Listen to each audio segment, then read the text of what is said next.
राधे राधे मेरे प्यारे भाइयों बहनों माताओं व बंधुओं, संस्कार की बातें चैनल में आपका स्वागत है। बंधुओं, आज निर्जला एकादशी के दिन मैं आपको सुना रही हूँ ग्यारस माता की कथा। बंधुओं, जो मनुष्य भी निर्जला एकादशी के दिन ग्यारस माता की कथा को सुनेगी, एकादशी माता उन पर विशेष कृपा प्रदान करेंगी। साथ ही उन पर भगवान विष्णु की भी विशेष कृपा बनी रहेगी, क्योंकि बंधुओं, आप सभी जानते हैं कि भगवान विष्णु के शरीर से ही एकादशी माता का प्रादुर्भाव हुआ। सो बंधुओं, भगवान विष्णु ने स्वयं एकादशी माता को यह वरदान दिया था कि जो मनुष्य भी एकादशी तिथि के दिन तुम्हारी कथा को सुनेंगे, उन पर मैं अपनी विशेष कृपा बनाए रखूंगा।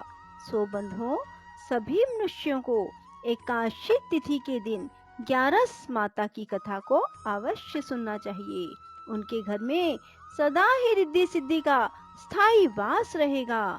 जो कोई भी एकादशी तिथि के दिन एकादशी माता की कथा को सुनेंगे। बंधुओं, यदि आपने YouTube चैनल संस्कार की बातें अब तक सब्सक्राइब नहीं किया तो जरूर करें और बेल आइकन दबाना ना भूलें, ताकि आपको हमारी आने वाली सभी वीडियोस की जानकारी सबसे पहले हो सके। बोलो एकादशी माता की जय, विष्णु भगवान की जय। एक बार एक राजा के दो बेटियां थी। छोटी बेटी एकादशी का व्रत किया करती थी।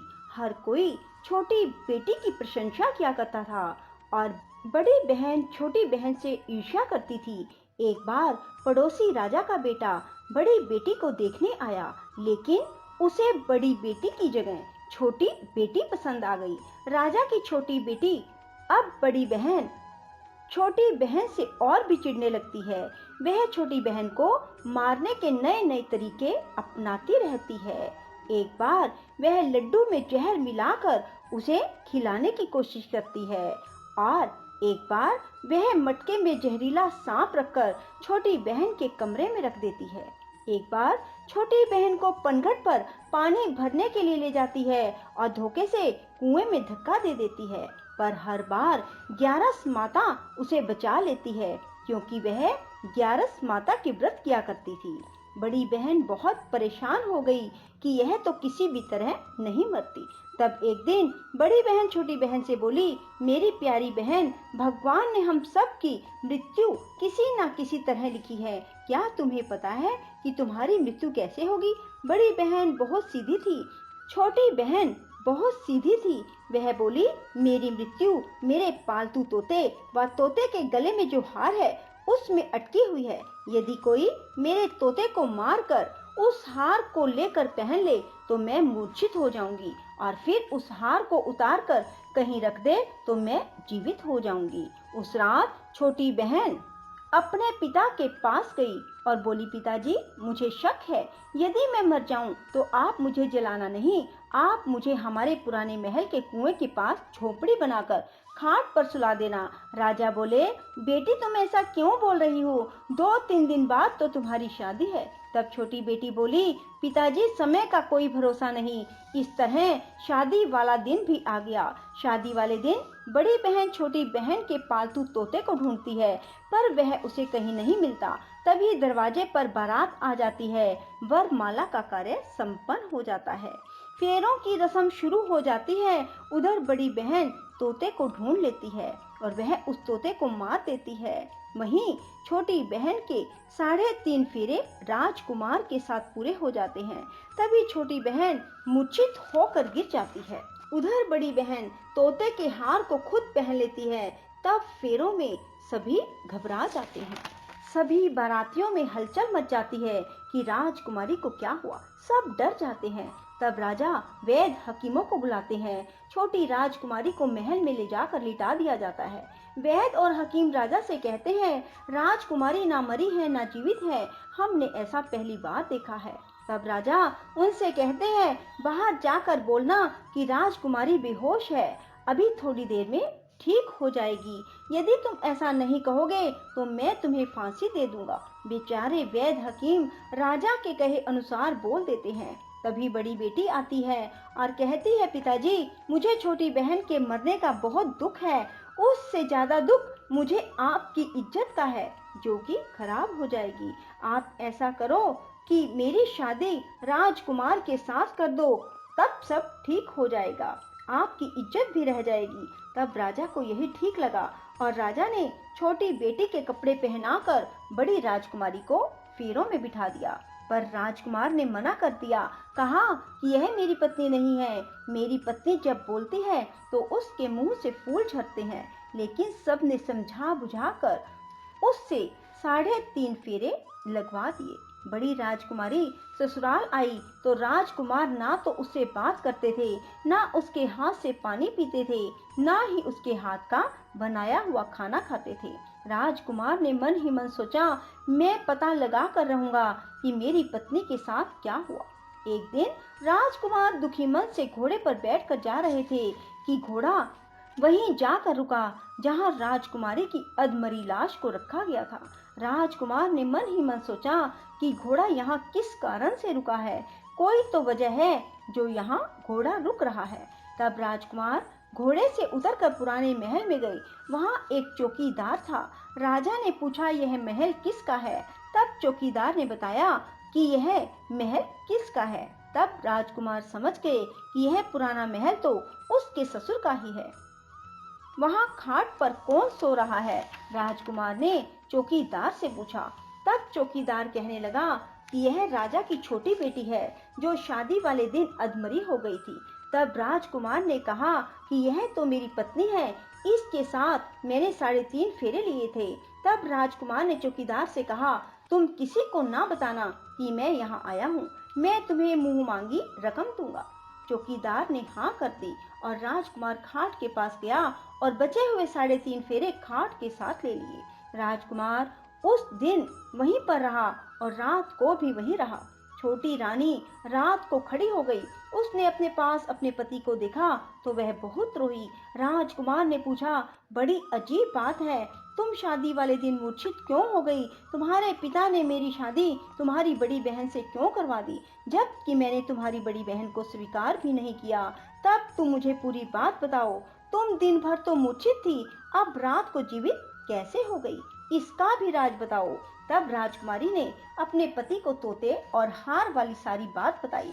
यह भी बताया कि यह बात मैंने अपनी बड़ी बहन को बताई थी।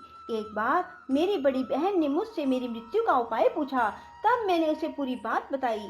मेरी बड़ी बहन मुझसे बहुत ईर्ष्या करती थी। उसने कई बार मुझे मारने की कोशिश की, पर ग्यारस माता ने मुझे हर बार बचा लिया। यह सब मेरी बड़ी बहन ने किया है। तोते के गले में जो हार था वह मेरी बड़ी बहन दिन में पहन लेती है और रात को उतार देती है। इसीलिए मैं दिन में मूर्छित रहती हूँ और रात को जीवित हो जाती हूँ। यदि वो हार मुझे वापस मिल जाए तो मैं हमेशा के लिए जीवित हो जाऊंगी। कोई बहन भी ऐसा कर सकती है? अब राजकुमार छोटी राजकुमारी के साथ वहीं दिन बिताने लगे। बड़ी रानी ने दासियों को भेजकर पता लगाना चाहा कि आजकल राजकुमार दिन रात कहाँ रहते हैं, पर उसे कोई खबर ना लगी। उधर छोटी रानी गर्भ से हो गई। एक दिन छोटी रानी ने राजकुमार से कहा, मुझे चाहे बेटा हो या बेटी, रात में ही हो, दिन में तो मैं मूर्छित रहती हूँ।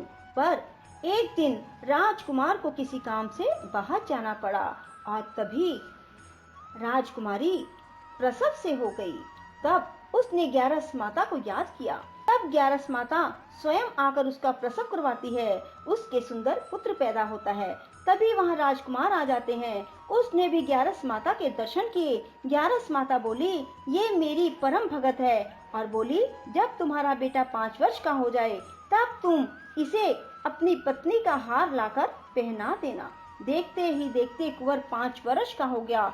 बेटा युवराज 5 वर्ष का हो गया। तब राजकुमार अपने बच्चे से कहते हैं कि बेटा युवराज, तुम यहीं रहना, माँ की खाट के पास, मैं शहर से काम निपटा कर आता हूँ। तब बड़ी रानी के दास दासी राजा को वहाँ से आते हुए देख लेते हैं और बच्चे को उठवा लेते हैं। बच्चे के 2 टुकड़े कर दिए जाते हैं। एक टुकड़ा चक्की के नीचे और एक अपने पलंग के नीचे रख लेती है। तब वह ग्यारस माता को याद करती है और ग्यारस माता भीख मांगने के लिए बड़ी रानी के महल में आती है। तब बड़ी रानी अपने दास दासियों के हाथों भिक्षा भिजवा देती है, पर ग्यारस माता कहती है कि मैं तो तुम्हारी रानी के हाथों से ही भिक्षा लूंगी। तब वे जाकर उसे कहते हैं। तब बड़ी रानी खुद उसे भिक्षा देने के लिए आती है। तब ग्यारस माता बिल्ली का रूप बनाकर अंदर जाती है और उसके बच्चे के जो 2 टुकड़े होते हैं उन्हें इकट्ठा जोड़ देती है और उसमें प्राण फूंक देती है और उसे लेकर चली जाती है। राजकुमार कुंवर को लेकर महल में जाते हैं और कहते हैं, रानी, ये बच्चा मेरी दूर के रिश्ते की बहन का है। यदि तुम इसे प्यार से रखोगी तो शायद मेरा दिल भी तुम पर आ जाए। तब बड़ी रानी कुंवर को लाड प्यार से रखती है। तब एक दिन राजकुमार अपने बेटे से कहता है कि तुम अपनी मामी से हार मांग लो, हम ये हार लेकर तुम्हारी माँ के पास चलेंगे, पर ये बात अपनी मामी को मत बताना। कुंवर बोले, मामी मामी, मुझे अपना ये हार दे दो। एक बार तो रानी जवाब दे देती है, पर फिर उसे ये बात याद आती है कि जब राजकुमार ने उसे कहा था कि यदि तुम बच्चे का ध्यान रखोगी तो मेरा दिल तुम पर आ जाएगा। तब बड़ी रानी कुंवर को हार दे देती है। कुंवर उस हार को लेकर अपने पिता को देते हैं। आज हम आपके हाथ का बना हुआ खाना खाएंगे, हम आते हैं, तुम खाना तैयार करो। बड़ी रानी बहुत खुश हो जाती है कि आज मेरे पति मुझसे खुश हैं। तब राजकुमार छोटी रानी के पास जाते हैं। बड़ी रानी उधर बहुत खुश होती है। तब राजकुमार छोटी रानी को वो हार पहना देते हैं और छोटी रानी जीवित हो जाती है और महल में छोटी रानी और बच्चे को लेकर आते हैं और बड़ी रानी को अपने ससुर के यहाँ छोड़ने के लिए चले जाते हैं और उन्हें सारी बात बताते हैं। उसके ससुर भी इस बात में शर्मिंदगी महसूस करते हैं और कहते हैं, ये मेरी परवरिश में ही कुछ ना कुछ कमी रही होगी। और ग्यारस माता की कृपा से छोटी रानी के भाग जाग जाते हैं। हे ग्यारस माता, जैसे आप छोटी बेटी पर प्रसन्न हुई वैसे सब पर होना। कहते सुनते हुंकारा भरते सब पर अपनी कृपा बरसाए रखना। बोलो ग्यारस माता की जय। राधे राधे, जय श्री कृष्णा। बंधुओं, यदि आपको हमारी वीडियो पसंद आए तो इसे लाइक करें और शेयर भी जरूर करें। साथ ही हमारे चैनल को सब्सक्राइब करना ना भूलें।